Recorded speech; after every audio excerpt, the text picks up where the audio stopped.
తిరిగి BC news కి స్వాగతం. రైతులకు ఎరువులు అందక బ్లాక్ మార్కెట్ లో ఎక్కువ డబ్బులకు కొంటున్నారని, సకాలంలో ఎరువులు రైతులకు అందించడంలో ప్రభుత్వం పూర్తిగా విఫలమైందని వైసీపీ నాయకులు ఆరోపించారు. కడప నగరంలోని వైసీపీ కార్యాలయంలో ఏర్పాటు చేసిన మీడియా సమావేశంలో వైసీపీ జిల్లా అధ్యక్షులు రవీంద్రనాథ్ రెడ్డి, మాజీ ఎమ్మెల్యే రఘురామరెడ్డి, ఎమ్మెల్సీ రామసుబ్బారెడ్డిలు మాట్లాడుతూ 15 నెలల కూటమి పాలనలో ప్రజలకు చేసిందేమీ లేదని, ప్రశ్నిస్తే అక్రమ కేసులు బనాయిస్తూ ప్రతిపక్షాన్ని నిలువరించి తొక్కేయాలని చూస్తున్నారని ఆరోపించారు. రైతులు సకాలంలో ఎరువులు అందక అనేక అవస్థలు పడుతున్నారని, కేవలం టీడీపీ నేతలు సిఫారసు చేస్తేనే ఎరువులు ఇస్తున్నారని అన్నారు. జిల్లాలో జరగనున్న 2 జెడ్పీటీసీ ఉప ఎన్నికల్లో ఖచ్చితంగా వైసీపీ విజయం సాధిస్తుందని ధీమా వ్యక్తం చేశారు. ఏ రాష్ట్రంలో లేని విధంగా ఈ రాష్ట్రంలో వైఎస్ఆర్ కాంగ్రెస్ అంటే ఒక ప్రతిపక్షాన్ని నిలువరించాలి, ప్రతిపక్షాలని నాశనం చేయాలి అన్న ఉద్దేశంతో ప్రతిపక్షానికి సంబంధించిన నాయకులైతేనేమి, క్వశ్చన్ చేస్తున్న సోషల్ మీడియా వాళ్ళైతేనేమి, వీళ్ళందరినీ కూడా ఎంత దారుణంగా దొంగ కేసులు పెట్టి, అన్యాయమైన కేసులన్నీ పెట్టి వాళ్ళందరినీ కూడా ఎంత దారుణంగా అరెస్ట్ చేస్తుందనేది మనం అందరం కూడా చూస్తూనే ఉన్నాం. అంటే ఈ ప్రభుత్వం పోలీసును ముందు పెట్టి పోలీస్ తోటి ప్రభుత్వం నడుపుతున్న పరిస్థితి మనం చూస్తున్నాం. ఈ ప్రభుత్వంలాగా నడవడంలే పోలీసు వ్యవస్థతోటి నడిపించే కార్యక్రమం అంతా జరుగుతున్న పరిస్థితి చాలా దారుణం.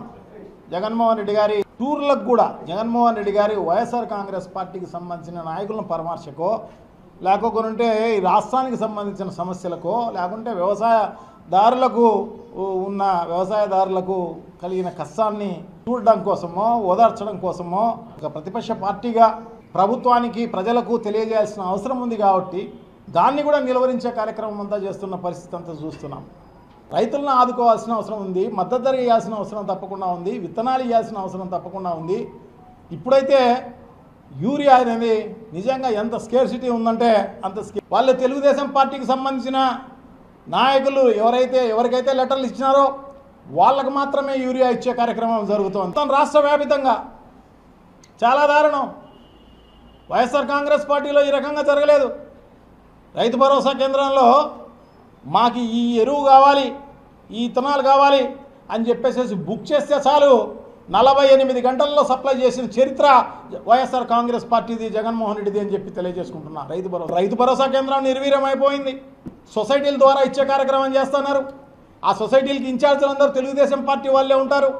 ఎందుకంటే వాళ్ళు ఏమి ఎలక్షన్లో రాలే, ఎలక్షన్లో గెలిచి రాలే. వాళ్ళ సొసైటీ ప్రెసిడెంట్లు వాళ్ళందరినీ నామినేట్ చేసిన పరిస్థితి.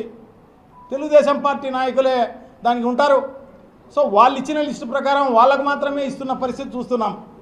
ఈరోజు యూరియా లేక నిజంగా చాలా కష్టాలు. ఎందుకంటే కేసీ కెనాల్ నీళ్ళు రావడం జరిగింది.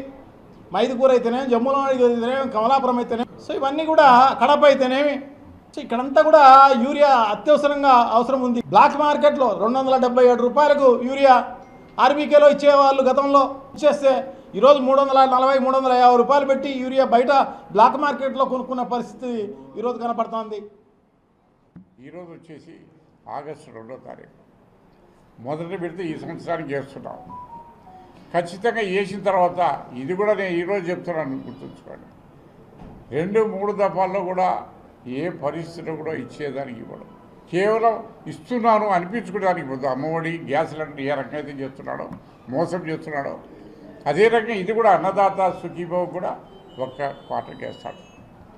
2-3 నిజంగా చిత్తశుద్ధి అనేది ఉంటే గిన ఇంతకుముందు జగన్మోహన్ రెడ్డి గారు చెప్పారు, నేను ఫలానా రోజు ఫలానా నెలలో ఫలానా తారీఖున అమ్మఒడి వేస్తానంటే వేసాడా? మరి చెప్పాలి. ఈ మిగతా 2 క్వార్టర్స్ కూడా ఏ డేట్లో ఎంత ఇవ్వబోతున్నాడో అది కూడా ప్రకటించాలా, చెప్పిన మాట ప్రకారం ఇవ్వాలని చెప్పేసి నేను డిమాండ్ చేస్తాను. రైతాంగానికి కూటమి ప్రభుత్వం అన్ని విధాలుగా అండగా ఉండి వారి సమస్యల పరిష్కారానికి కృషి చేస్తుందని ప్రభుత్వ విప్ ఎమ్మెల్యే బొమ్మిడి నాయకర్ అన్నారు. పశ్చిమ గోదావరి జిల్లా నరసాపురం మండలం సరిపల్లి గ్రామంలో అన్నదాత సుఖీభవ చెక్కులను ఆయన రైతులకు పంపిణీ చేశారు. అనంతరం జరిగిన సభలో నాయకర్ మాట్లాడుతూ రైతాంగానికి ఎన్నికల్లో ఇచ్చిన హామీలన్నీ ప్రభుత్వం అమలు చేస్తుందని అన్నారు. పంట కాలువలు, డ్రైన్ల ఆధునీకరణ పనులు కూడా దశల వారీగా చేపడతామని హామీ ఇచ్చారు.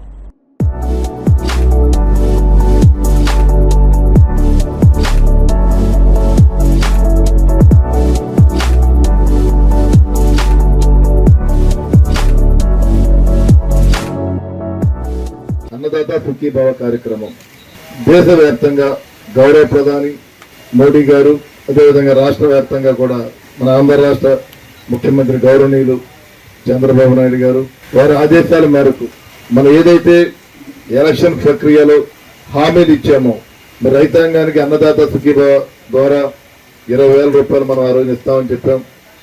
మరి దానిలో భాగంగా ఈ రోజున మరి కేంద్ర సహకారంతో మరి రైతుకి 7,000 రూపాయలు ఇచ్చే విధంగా ఈ రోజున మన ఆంధ్ర రాష్ట్ర ప్రభుత్వం ఈ రోజున ఏర్పాటు చేయడం జరిగింది.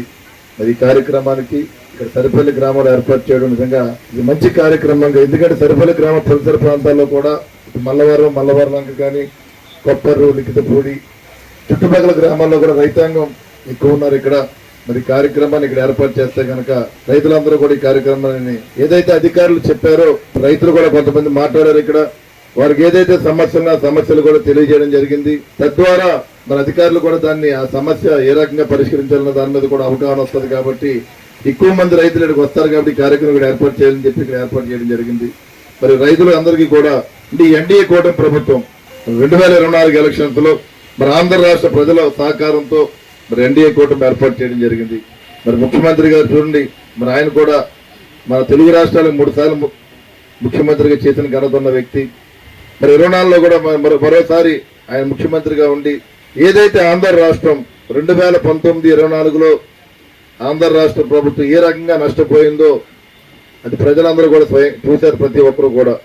మరి ఆ రోజు 151 సీట్లు ఉన్న జగన్మోహన్ రెడ్డికి 11 సీట్లు మాత్రం ఇచ్చి ప్రజలు ఇంట్లో కూర్చోబెట్టిన సందర్భం మనం గుర్తు చేసుకోవాలి. మరి ప్రజలందరూ కూడా మరి చంద్రబాబు నాయుడు గారు కానీ, ఇటు పవన్ కళ్యాణ్ గారు కానీ మన రాష్ట్రాన్ని అభివృద్ధి పదవుల ముందుకు తీసుకెళ్తారు, ప్రతి ఒక్కరికి కూడా అందుబాటులో ఉండే విధంగా ఉంటారన్న ఆలోచనతోటి ప్రత్యేకంగా రైతాంగాన్ని కూడా, ఎందుకంటే మన ఆంధ్ర రాష్ట్రం చూసుకుంటే కనుక దేశంలోనే మరి అగ్రికల్చర్ విషయంలో, వరి విషయంలో కూడా మనం ముందున్నాం. మరి అలాంటి ఆంధ్ర రాష్ట్రాన్ని రైతాంగానికి అన్ని రకాలుగా ఎన్డీఏ కూటమి అందుబాటులో ఉంటుందన్న ఆలోచనతో కూడా రైతులు కూడా, ప్రతి ఒక్క రైతు కూడా మరి ఎన్డీఏ కూటమికి అవకాశం ఇవ్వడం కూడా మరి ఈ సందర్భంగా మేము తెలియజేస్తున్నాను. నేను అనంతపురం జిల్లా డి హీరేహల్ మండలం గోడుసలపల్లి గ్రామంలో నిర్వహించిన అన్నదాత సుఖీభవ కార్యక్రమంలో రాయదుర్గం ఎమ్మెల్యే కాల్వ శ్రీనివాసులు పాల్గొన్నారు. ఈ సందర్భంగా అన్నదాత సుఖీభవ పీఎం కిసాన్ మొదటి విడతగా 42,533 మంది రైతు కుటుంబాలకు 29 కోట్ల పెట్టుబడి సాయం చెక్కును ఎమ్మెల్యే రైతులకు అందజేశారు.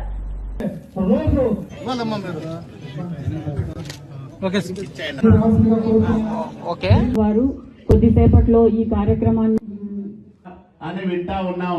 ఎంపీలు దీంట్లో కేంద్రంది 831.51 కోట్లయితే మన రాష్ట్ర ప్రభుత్వం ఎన్డీఏ కూటమి చంద్రబాబు నాయుడు గారి నాయకత్వంలో పనిచేస్తున్న ఆంధ్రప్రదేశ్ రాష్ట్ర ప్రభుత్వం 2,342.92 కోట్ల రూపాయలు జమ చేసి మొత్తం 3,174.43 కోట్ల రూపాయల డబ్బులు రైతుల ఖాతాల్లో, ఎంతమంది రైతుల ఖాతాల్లో అంటే దాదాపు 46,85,000 మంది రైతుల ఖాతాల్లో జమ చేసిన రోజు ఈ రోజు చరిత్రలో ఒక మంచి రోజని మీ అందరికీ నేను గుర్తు చేస్తా ఉన్నా.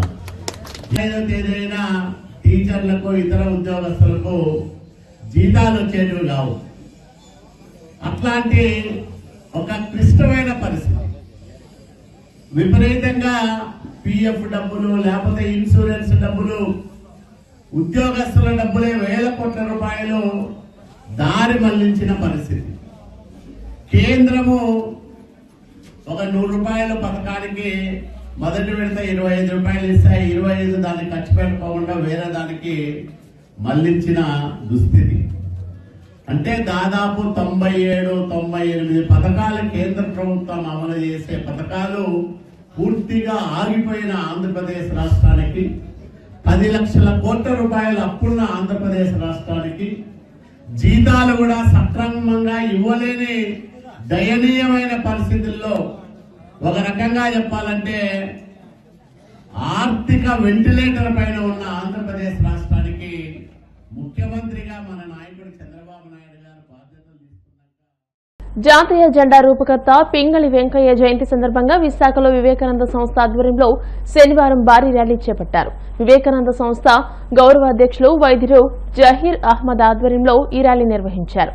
Visakha one town queen Mary విగ్రహం వరకు జరిగిన ర్యాలీలో నగరవాసులు పెద్ద సంఖ్యలో పాల్గొన్నారు. పింగళి వెంకయ్యకు ప్రభుత్వం మరింత ఉన్నత గుర్తింపు ఇవ్వాలని సందర్భంగా పలువురు వక్తలు కోరారు.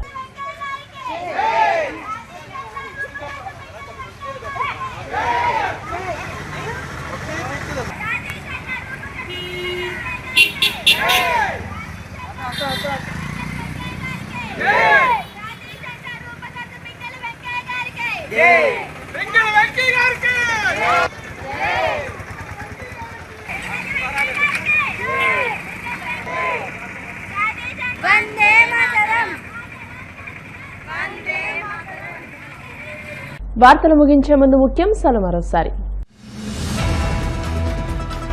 బెజవాడ దుర్గమ్మను దర్శించుకున్న కేంద్ర మంత్రి నితిన్ గడ్కరీ పూర్ణకుంభంతో స్వాగతం పలికిన ఆలయ అధికారులు. విజయనగరం జిల్లాలో పర్యటించిన వంగలపూడి అనిత పురిటిపెంట మధుపాడ సరిహద్దుల్లోని పొలంలో దిగి వరి నాట్లు వేసిన హోంమంత్రి. ముఖ్యమంత్రి చంద్రబాబు వ్యవసాయాన్ని పూర్తిగా భ్రష్టు పట్టించారు. వైసీపీ మాజీ ఎమ్మెల్యే రాచమల్లు శివప్రసాద్ రెడ్డి విమర్శలు. వాడపల్లి వెంకన్నాలయంలో ప్రత్యేక పూజలు, మంగళ వాయిద్యాలను మశ్రీ స్వామి అమ్మవార్లకు మేలుకొలుపు సేవ, ఐశ్వర్యలక్ష్మి హోమం. ఈ వార్తలు ఇంతటితో సమాప్తం. మరిన్ని వార్తల కోసం BCN digital YouTube channel, Facebook page ని ఫాలో అవ్వండి. అప్డేటెడ్ వార్తల కోసం ప్లీజ్ సబ్స్క్రైబ్.